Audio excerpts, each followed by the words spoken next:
আম্মা জান খাদিজাতুল কুবরা রাদিয়াল্লাহু তাআলা আনহার বয়সটাও প্রায় 50-এর কাছাকাছি, 40-এর কাছাকাছি হয়ে গেল। প্রায় 40-এর কাছাকাছি বয়স খাদিজা। একদিন বান্ধবী নাফিসাকে ডাক দিয়া বলে, এ নাফিসা, আমি আর কোনো সংসার করতে চাই না, তবে আমার ব্যবসায়িক কাজ দেখাশোনা করার জন্য একজন ব্যবসায়িক পার্টনার লাগবে। নাফিসা খোঁজ খবর নিয়ে জানালেন, হ্যাঁ খাদিজা, একজন আমানতদার মানুষ পেয়ে গেছি, যার হাতে তোমার ব্যবসা নিরাপদে করতে পারো, হাতে সুপর্দ করতে পারো। পরিচয় দাও। ওই পরিচয় হলো, তিনি হলেন আর কেউ নয়, খাজা আব্দুল মুত্তালিবের নাতি মুহাম্মদ ইবনে আব্দুল্লাহ। যুরকান সুবহানাল্লাহ। নাফিসা জায়া মুহাম্মদ ইবনে আব্দুল্লাহকে ব্যবসায়িক প্রস্তাব জানালে তিনি বলেন, হ্যাঁ খাদিজার বান্ধবী, শোনো, ব্যবসায়িক পার্টনার হতে গেলে টাকা লাগে, পুঁজি লাগে, মূলধন লাগে। আমার টাকা নাই, পয়সা নাই, আমি কেমনে ব্যবসায়িক পার্টনার হব? এই খবর খাদিজার কানে গেলে খাদিজা আবার খবর পৌঁছালেন, হ্যাঁ আব্দুল মুত্তালিবের নাতি, তোমার পুঁজি হলো তোমার আমানতদারি, আর ব্যবসা করতে যা টাকা পয়সা লাগবে সব দিবে খাদিজা। সুবহানাল্লাহ। ব্যবসায়িক কাফেলা নিয়ে এক দেশ থেকে আরেক দেশে যায়। ব্যবসা হলো খাদিজার, ব্যবসা করে মুহাম্মদ ইবনে আব্দুল্লাহ। আবার কাফেলার ভিতরে একটা গোয়েন্দাও দিয়া দিলেন, খবর নিবা মুহাম্মদ কেমনে কেমনে ব্যবসা করে, কেমনে কেমনে চলাফেরা করে। ব্যবসায়িক কাফেলা মক্কায় ফেরত আসলে গোয়েন্দা জানায় দেয়, হ্যাঁ খাদিজা সবাই মিলে যা ব্যবসা করেছে, একাই মুহাম্মদ ইবনে আব্দুল্লাহ সবার চাইতে বেশি লাভবান। সুবহানাল্লাহ। ভালো মানুষ তো, এমন ভালো মানুষ আমাগো সমাজও আছে, আছে না নাই? আছে তো, 2 কেজি দুধের 3 কেজি বানায়। কত যে বাজারে গেলে আগে, এখন না আমরা বুঝি না, ডিজিটাল যুগের মানুষ। এই মুরব্বীরা এই বালতির সাইডে একটু আঙ্গুল দিয়ে আঙ্গুলের মাথায় একটু দুধ নিলে বুঝতো এটা কি দুধ আসল না ভেজাল। ভেজাল ধরা খাইলে আর দেরি নাই, বালতির দুধ বেচারার মাথায় ঢেলে দিত। এমন ছিল কি ছিল না? আর ব্যবসায়িক যখন ভালো হয়, তার কাছ থেকে মানুষ কিনেও বেচতেও পারে বেশি, আবার কিছু বেচলেও তার কাছে ব্যস্ত। আম্মা জান খাদিজা তিনি পয়সাওয়ালা মানুষ, তিনি বলে, কত লাভ হয়েছে আর লস হয়েছে সেটা তোমাকে জিজ্ঞেস করি নাই, পার্সোনাল কোনো কিছু দেখেছো কিনা সেটা বলো।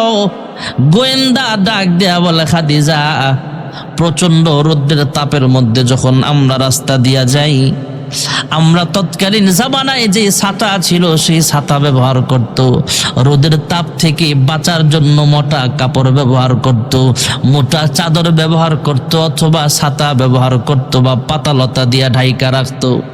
হ্যাঁ খাদিজা, আমরা পাতা দিয়া মাথা ঢাইকা রাখি, ছাতা ব্যবহার করি। আর মুহাম্মদ ইবনে আব্দুল্লাহ কোনো ছাতা ব্যবহার করা লাগে না।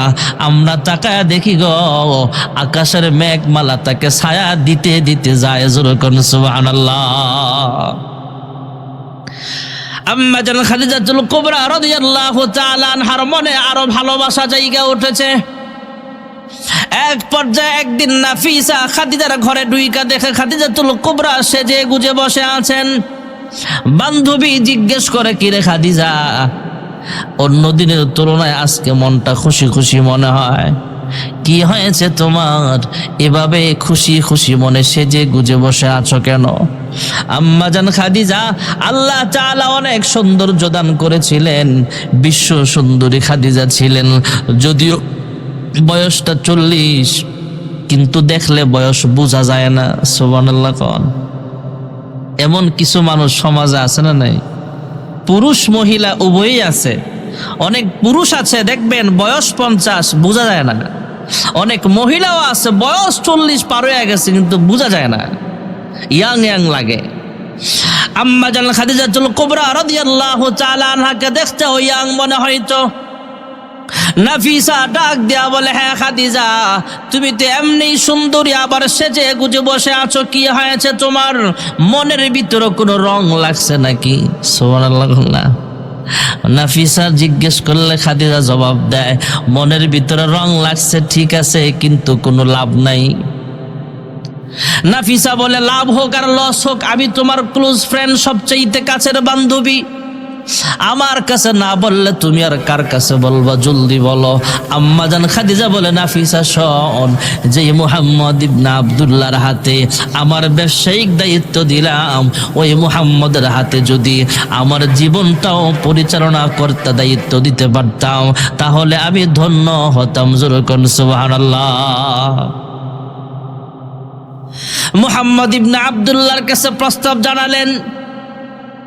মুহাম্মদ ইবনে আব্দুল্লাহ জবাব দিলেন, হ্যাঁ বান্ধবী নাফিসা শোনো, হ্যাঁ খাদিজার বান্ধবী শোন, আমার টাকা নাই, পয়সা নাই, আমার আব্বা নাই, আম্মা নাই, আমার ঘর বাড়ি কিছুই নাই। আমি যেই ঘরে থাকি সেই ঘরটাও আমার চাচার ঘর, আমি যেই ঘরে ঘুমাই ঘরটাও আমার চাচার ঘর, যেই বালিশে মাথা রাইখা ঘুমাই সেই বালিশটাও আমার চাচার কেনা। আমার কাছে কে বিয়ে বসতে চাইবে? আম্মা জান খাদিজার ব্যাপারে প্রস্তাব জানালে আল্লাহর হাবিব ডাক দিয়া বলে, হ্যাঁ নাফিসা শোনো, আমার কেউ নাই, তবে আমার চাচা আছে, মুরব্বীরা আছে, আমি একা কোনো সিদ্ধান্ত নেব না। জোরে কোন সুবহানাল্লাহ। বর্তমান যুবকদেরও আল্লাহর হাবিব থেকে শিক্ষা গ্রহণ করা উচিত। পিতা মাতাকে না জানায় অনেক ছেলে মেয়ে বিবাহ করে ফেলে, এমন আসেনি নাই? মা বাপে জানেও না, এমনও ছেলে মেয়ে আছে মা বাপ খবরও নাই, এই বিয়ে করে লাইছে। এটা ভালো না। আর আল্লাহর হাবিব বলেন, আমার আব্বা নাই আম্মা নাই তো কি হয়েছে, আমার তো চাচা আছে, মুরব্বীরা আছে না, এরা যা বলবে তাই। সুবহানাল্লাহ। আল্লাহর হাবিবের চাচা খাজা আবু তালেব সহ মক্কার বড় বড় নেতারা মিল্লা মিটিং বসছে। সবাই মুরব্বীরা মিলে যা পরামর্শ করলেন, পরামর্শ নিয়ে সিদ্ধান্ত অনুযায়ী কাজ করা হলো। 40 বছরের খাদিজা, 25 বছরের মুহাম্মদ ইবনে আব্দুল্লাহ, দুজনকে বিবাহ পড়ায়া দিলেন। জোরে কোন সুবহানাল্লাহ। আল্লাহর হাবিবের বয়স বাড়তে বাড়তে প্রায় যখন 35-এর কাছাকাছি হয়ে গেল, ভাইয়েরা আমার, আল্লাহর হাবিব রাহমাতুল লিল আলামিনের বয়স 35। এদিক দিয়ে মক্কাতুল মুকাররমায় একটা ঘটনা ঘটে গেল। মসজিদ পুরাতন হয়ে গেছে, মসজিদের দেওয়াল ভাঙ্গা নতুন করে প্রাচীর তোলা হবে। তবে মক্কার পাশে হজরে আসওয়াদ, কালো পাথর, বরকতি পাথর, জান্নাতি পাথর কাজের সুবিধার্থে সরানো হয়েছে। এবার এই পাথরটা মসজিদ কাজ শেষ হওয়ার পরে কে রাখবে, এই নিয়ে মানুষের ভিতরে দ্বন্দ্ব। এক দলের নেতা বলে আমরা রাখবো, কারণ আমরা মক্কার প্রতিবেশী, আমরা সবচাইতে কাছের প্রতিবেশী হিসাবে আমাদের হক বেশি, আমরা রাখবো, এই পাথরটা মক্কার দেওয়ালে ফিট করব আমরাই। আরেক দলের নেতারা বলে না না, আমরা রাখবো, কারণ আমাদের ভোটার সংখ্যা বেশি, জনগণ আমাদের বেশি, আমাদের লাঠির জোর বেশি। আরেক দল বলে না, আমরা রাখবো, কারণ আমরা ক্ষমতাসীন দলের লোক। এমন মারামারি আমাদের সমাজেও আছে না নাই? একজন মুরব্বী হাত উঁচু করে বলে, তোমরা থামো।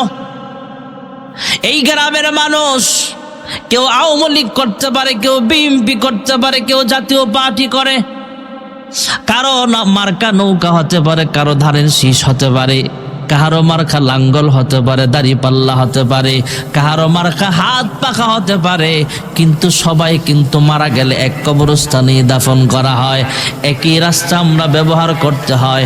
এই মাহফিলে কিন্তু সব দলের মানুষ আমরা একসাথে বৈশা বয়ান শুনি, ঠিক না বেটি?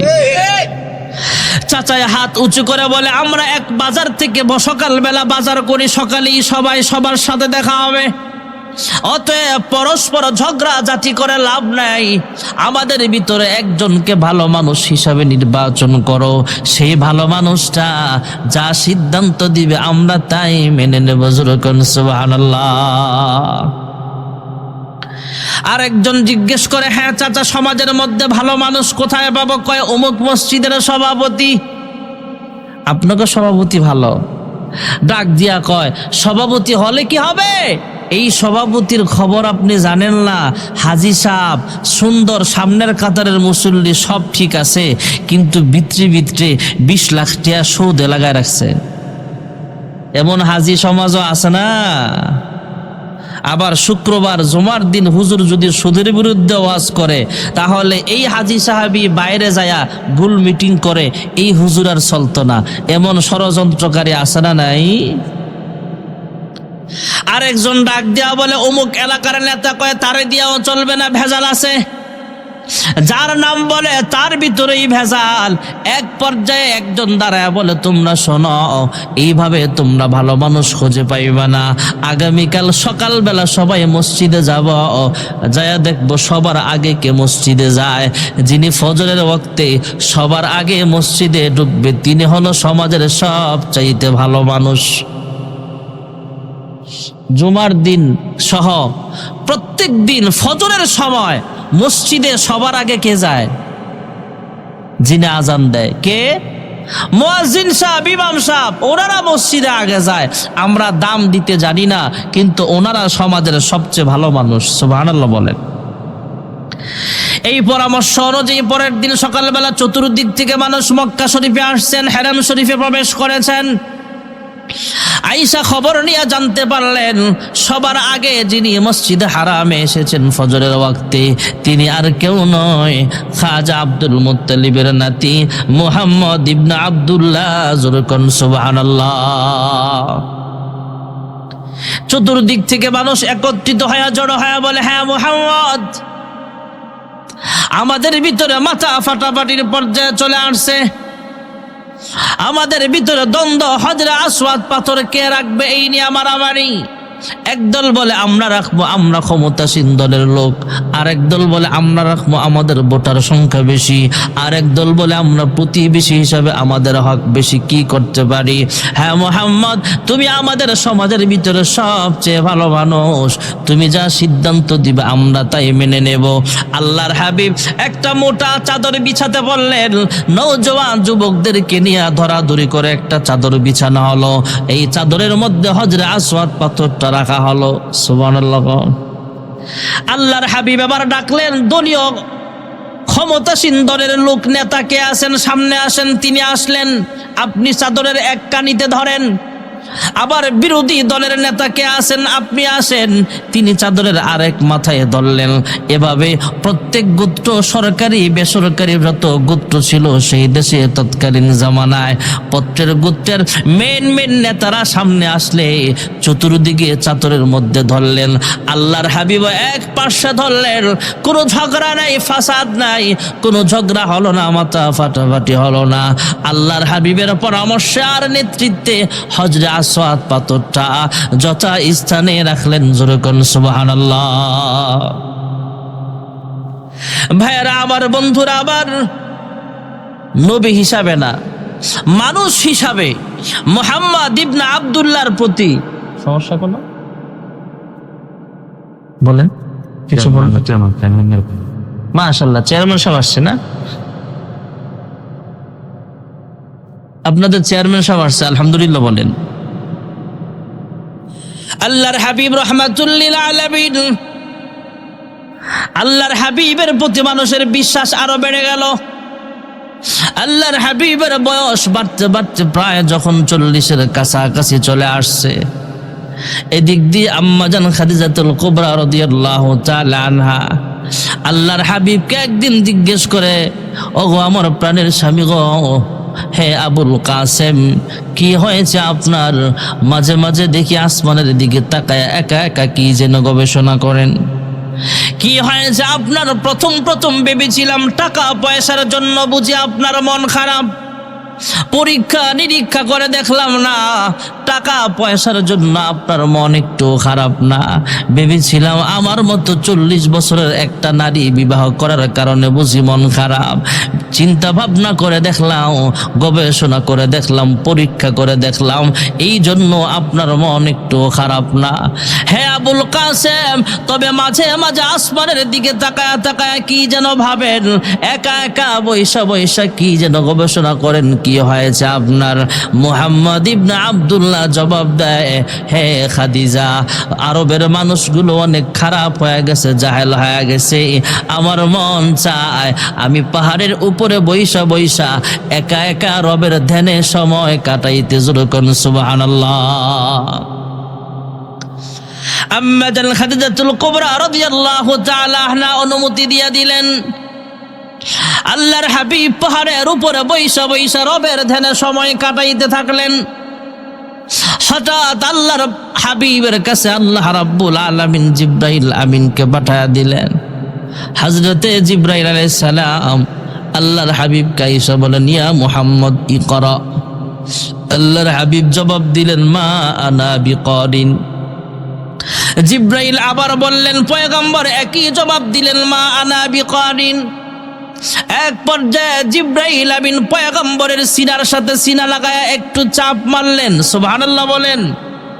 বাজারে যেমন ফটোস্টেট মেশিন আছে, একটা পৃষ্ঠা থেকে আরেক পৃষ্ঠা ফটোকপি করা হয়, আল্লাহর হাবিবের সিনার সাথে জিবরাইল আমিনের সিনা লাগায় হালকা চাপ মারলে জিবরাইলের সিনার ভিতরে যত ইলম ছিল সবগুলো ইলম ফটোস্টেট করে আল্লাহ তাআলা পয়গম্বরের সিনার ভিতরে আল্লাহ উঠায়া দিয়েছেন। এবারে জিবরাইল আমিন রবের নামে পড়তে বললেন, ইকরা বিসমি রাব্বিকাল্লাযী খলাক। রবের নাম শোনা মাত্র আল্লাহর হাবিব পড়তে শুরু করে দিলেন, ইকরা বিসমি রাব্বিকাল্লাযী খলাক। যুরকুন সুবহানাল্লাহ। আল্লাহর হাবিব রাহমাতুল লিল আলামিন এতদিন পরিচয় ছিল মুহাম্মদ ইবনে আব্দুল্লাহ। এখন 40 বছর পূর্ণ হলেন, কোরআন নাজিল হয়েছেন, জিবরাইলের আগমন ঘটেছেন, এখন নামের সাথে আরো লকব লাগা গেল মুহাম্মাদুর রাসূলুল্লাহ সাল্লাল্লাহু আলাইহি ওয়াসাল্লাম। যুরকুন সুবহানাল্লাহ। আল্লাহর হাবিব আম্মা জান খাদিজাতুল কুবরা রাদিয়াল্লাহু তাআলা আনহাকে কালিমার দাওয়াত দিলেন। আল্লাহ হুকুম করেছেন ঘরোয়া পরিবেশে কাছের মানুষগুলোকে আগে কালিমার দাওয়াত দেন। আম্মা জান খাদিজাতুল কুবরা রাদিয়াল্লাহু তাআলা আনহাকে কালিমার দাওয়াত দিলেন। আম্মা জান খাদিজা অন্য কোনো প্রশ্ন করলেন না, সঙ্গে সঙ্গে কালিমা পড়ে মুসলমান হয়ে গেলেন। কারণ আল্লাহর হাবিব খাদিজাতুল কুবরাকে অনেক মহব্বত করতেন। আম্মা জান খাদিজাও আল্লাহর হাবিবকে অনেক মহব্বত করতেন। আল্লাহর হাবিব যখন ঘর থেকে বের হয়ে যাইতেন, ঘরে আবার না ফেরা পর্যন্ত আল্লাহর হাবিবের অপেক্ষায় থাকতেন। যতক্ষণ না আসতেন নিজেও খাইতেন না, ঘুমাইতেনও না, আল্লাহর হাবিবের অপেক্ষায় সময় কাটাইতেন। যুরকুন সুবহানাল্লাহ। সাহাবাই কেরাম বিভিন্ন কথাবার্তা নিয়ে আল্লাহর হাবিবের কাছে আসতেন, পরামর্শ করতেন। একদিন একজন সাহাবী আয়েশা বলে, ইয়া রাসূলুল্লাহ, ইয়া হাবিবাল্লাহ, আমার ওটের বিরুদ্ধে আপনার কাছে বিচার দিতে আসলাম। সুবহানাল্লাহ। আমার ওট, আমি যখন নামাজের মধ্যে দাঁড়ায় যাই, তেলাওয়াত শুরু করে দেই, আলহামদুলিল্লাহি রাব্বিল আলামিন আর রহমানির রহিম মালিকি ইয়াউমিদ্দিন। এইভাবে যখন আমি কোরআনুল কারীম নামাজের ভিতরে তেলাওয়াত করতে থাকি, আমার ওটা জোরে জোরে চিল্লানি মারে, জোরে জোরে চিল্লায়, লাফ মারে। নামাজের ভিতরে চিল্লানি শুনে আমারও আতঙ্কিত হয়ে যায়, আমিও ভয় পেয়ে যাই। আবার নামাজের ভিতরে এই ভয়ও জাগে, এই ওটা যেইভাবে চেঁচাইতেছে, চেঁচামেচি করতেছে, আমিও নামাজ পড়তেছি, না জানি আমার ছোট বাচ্চার উপরে আবার কোনো আক্রমণ করে কিনা। ইয়া রাসূলুল্লাহ, ইয়া হাবিবাল্লাহ, আমার উটের বিরুদ্ধে আপনার কাছে নালিশ দিলাম, আমার উটটাকে আপনি একটু বুঝায় দেন, আবার নামাজের যেন ডিস্টার্ব না করে, চিল্লা পাল্লা না করে। আল্লাহর হাবিব বলেন, যাও তোমার উটটা আমার সামনে হাজির করো। যুরকুন সুবহানাল্লাহ। আল্লাহর হাবিব উটকে জিজ্ঞেস করলেন, হ্যাঁ উট। আমার সাহাবী নামাজে দাঁড়ায় কোরআন তেলাওয়াত করা শুরু করলে তুমি এমন করে কেন? উট ডাক দিয়া বলে, ইয়া রাসূলুল্লাহ, ইয়া হাবিবাল্লাহ, আমার মালিক যখন নামাজে দাঁড়ায় যায়, আমি তাকায় দেখি গো, আমার ঘরের ভিতরে তথা আমার মালিকের ঘরের ভিতরে চতুর্দিকে আনাচে কানাচে আসমানের রহমতের ফেরেশতাদের আগমন ঘটে যায়। ইয়া রাসূলুল্লাহ, ইয়া হাবিবাল্লাহ, এই জন্য আমি চিল্লা পাল্লা করি। শুধু তাই নয়, জমিন থেকে আসমান পর্যন্ত একটা নূরের লাইট দেখা যায়। ওই আসমান থেকে একটা নূরের লাইট আমার মালিকের মাথার উপরে পড়ে থাকে। আমার মালিক যখন নামাজে দাঁড়ায় আমি দেখি আসমানের অসংখ্য ফেরেশতারা আমার ঘরের চতুর্পার্শ্বে অবস্থান করে, এমনকি জমিন থেকে আসমান পর্যন্ত ওরা দাঁড়ায়া থাকে। জোরে কোন সুবহানাল্লাহ। এই জন্য আমি চেঁচামেচি করি। ভাইয়েরা আমার, বন্ধুরা আমার, আল্লাহর হাবিব বাহিরে বের হতেন, সাহাবাই কেরামদের বিভিন্ন নালিশ শুনতেন, কথাবার্তা বলতেন। আল্লাহর হাবিব যতক্ষণ ঘরে না আসতেন আম্মা জান খাদিজা আল্লাহর হাবিবের অপেক্ষায় থাকতেন। আল্লাহর হাবিব খাদিজাকে জিজ্ঞেস করেছিলেন একদিন, হ্যাঁ খাদিজা, আমি যখন প্রাথমিক অবস্থায় তোমাকে দাওয়াত দিলাম তুমি সঙ্গে সঙ্গে কালিমা পড়ে মুসলমান হয়ে গেলা কেন? আম্মা জান খাদিজা ডাক দিয়া কয়, ইয়া রাসূলুল্লাহ, ইয়া হাবিবাল্লাহ, ওগো আমার প্রাণের স্বামী গো, মানুষের কাছে যদি কালিমার দাওয়াত নিয়ে যান মানুষ আগে প্রমাণ চাইবে, প্রমাণ পাওয়ার পরে ইচ্ছে হলে মুসলমান হবে, ইচ্ছে না হলে মুসলমান না হবে। আর আমি খাদিজা বহু আগে থেকেই প্রমাণ নিয়ে অপেক্ষা করছিলাম, সিদ্ধান্ত নিয়ে অপেক্ষা করছিলাম আপনি কখন বলবেন নবুয়ত প্রাপ্ত হয়েছেন, আর আমি খাদিজা সঙ্গে সঙ্গে কালিমা পড়ে মুসলমান হয়ে যাব। জিব্রাইল আমিনের মাধ্যমে আল্লাহ কোরআন অবতীর্ণ করেছেন, তাই কোরআনুল কারীমের ভাষায় জিব্রাইলের নাম হয়ে গেল আল আমিন।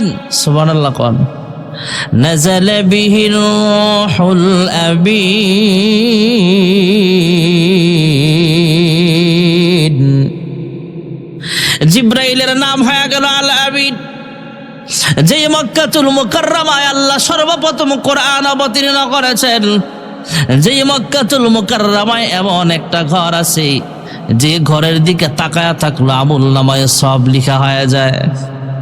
এমন একটা ঘর, যে ঘর সরাসরি সামনে রাইখা এক রাকাত নামাজ আদায় করলে 1,00,000 রাকাত নামাজের সব লেখা হয়ে যায়। এমন একটা ঘর যেখানে আছে, যেখানে সাফা মারওয়ার মতো পাহাড় আছে, যেখানে মাকামে ইব্রাহিম আছে, সেই মক্কাতুল মুকাররমার নামটাও আল আমিন। জোরে কোন সুবহানাল্লাহ। ওয়াত-তিনি ওয়াজ-জাইতুন ওয়া তুরি সিনিন ওয়া হাযাল বালাদিল আমিন।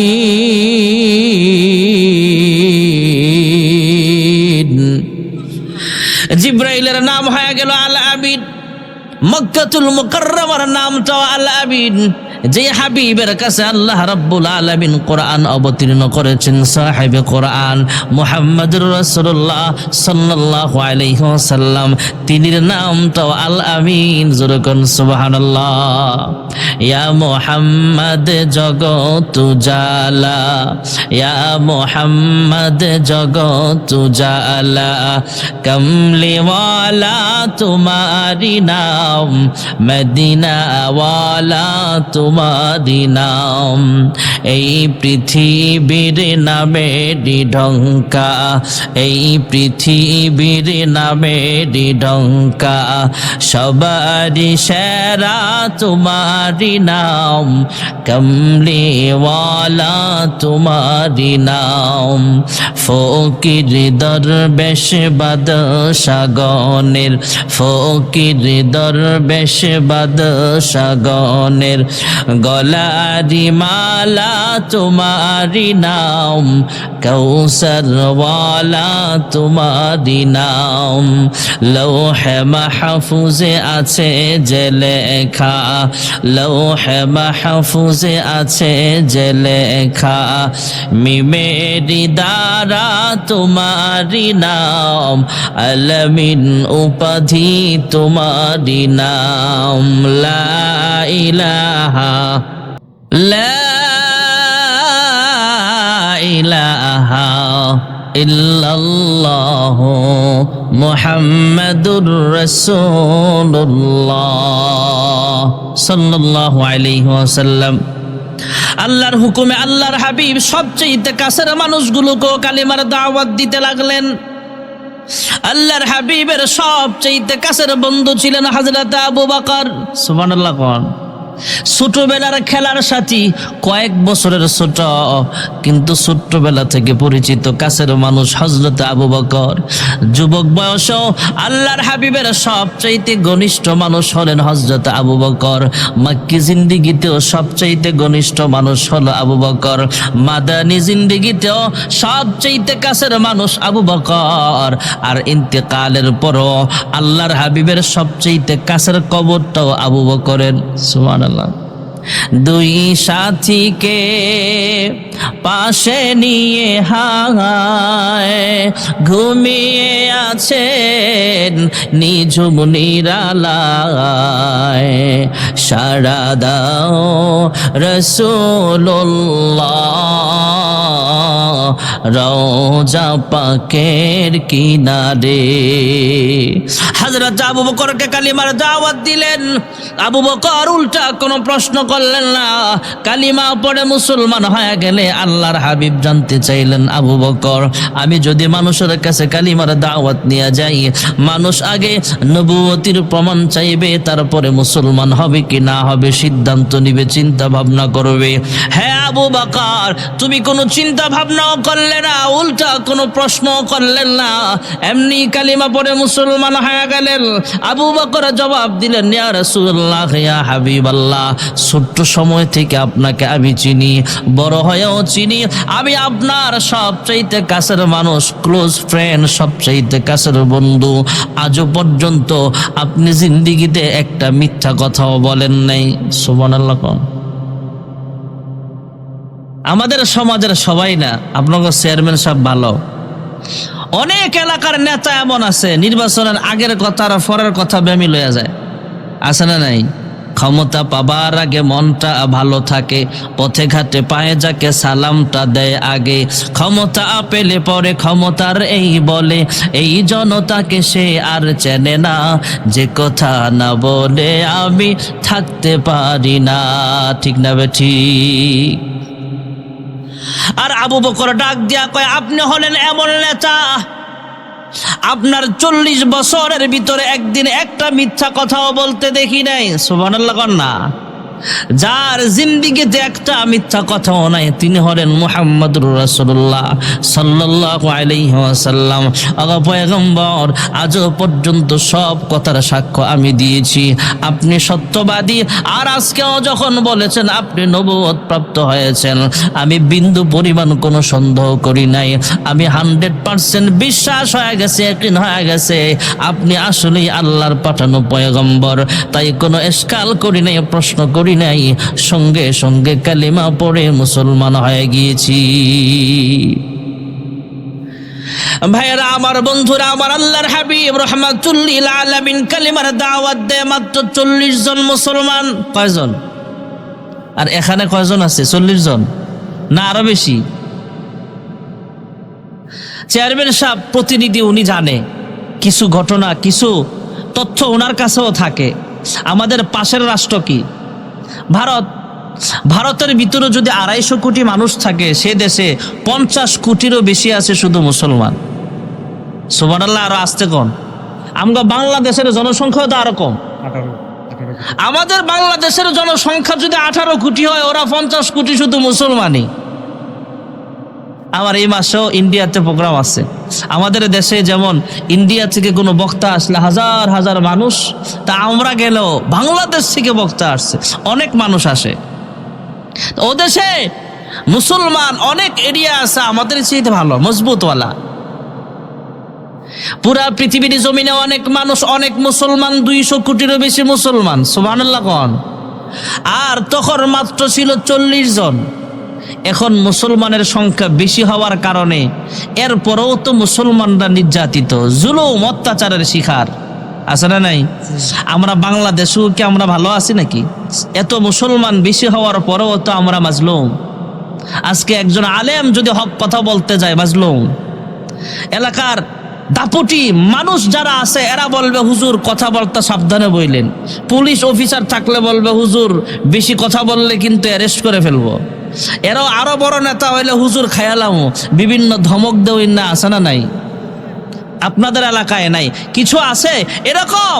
আমরা এত মুসলমান থাকা সত্ত্বেও তো আমরা মাজলুম। আর যখন মাত্র 40 জন ছিল তখন কি হালাত হয়েছিল? মাত্র 40 জন মুসলমান। বিভিন্ন এলাকার মুসলমানদের খবর আল্লাহর হাবিবের কাছে পৌঁছানো হয়। বিচ্ছিন্ন কিছু ঘটনার সংবাদ আল্লাহর হাবিবের কাছে আসেন। আগো আল্লাহর হাবিব, গরিব মুসলমানের বাড়ি ঘর ভাঙচুর করা হয়, অত্যাচার করা হয়, জুলুম করা হয়। আল্লাহর হাবিব আল্লাহ রব্বুল আলামিনের দরবারে দোয়া করে বসলেন, আল্লাহ, একজন হলো ওমর, না হয় হযরতে ওমরের কথা বললেন, না হয় আবু জাহেল, হয়তো ওমর না হয় আবু জাহেল, দুজনের একজনকে মুসলমান বানায় দাও। জোরে কোন সুবহানাল্লাহ। এদিক দিয়ে মক্কাতুল মুকাররমায় গোপন বৈঠক চলতেছে। মুহাম্মদের এই মিশনকে কেমনে থামানো যায়? ষড়যন্ত্রমূলক ভাবে এক পর্যায়ে আবু জাহেল ঘোষণা দিয়ে দিল, কে পারবা মুহাম্মদের মাথা কাইটা আনতে, তোমাকে 100 লাল ওট দেওয়া হবে। নাউজুবিল্লাহ। তৎকালীন জামানার 100 লাল ওট মানে বর্তমান জামানার 100টা পায়জারু গাড়ি। তৎকালীন জামানায় গাড়ি ছিল না, উট ছিল দামি যানবাহন। লাল উটটা ছিল সবচেয়ে দামি। আর আমাদের বাংলাদেশে সবচেয়ে দামি গাড়ি হলো এগুলা, 1 কোটি 2 কোটি 3 কোটি টাকা দামের গাড়ি। আল্লাহর হাবিবের মাথার দাম 100 কোটি টাকা, কম করে হলো 100 কোটি টাকা, কম না বেশি? আর কথা বলেন না, 5,000 টাকার লেগে নিজের বাপের খুন করে লায়, আর 100 কোটি টাকা। আর আমার আল্লাহ ডাক দিয়া কয়, আমার হাবিবের মাথার দাম মাত্র 100 লাল ওট। আরে এক পাল্লায় যদি আল্লাহর হাবিবের 2টা জুতা রেখে দেওয়া হয়, কুল কায়নাত আর এক পাল্লায় রাখলেও আমার মালিকের কাছে 2টা জুতাই বেশি দামি হয়ে যাবে। হযরত ওমর দাঁড়ায়া বলে, হে আবু জাহেল, সবার সামনে যেমন কমিটমেন্ট করেছ, ওয়াদা করেছ, 100 লাল ওট ঘোষণা দিয়েছ, প্রস্তুত রাখো, আমি যাইতেছি মুহাম্মদের মাথা কাটতে।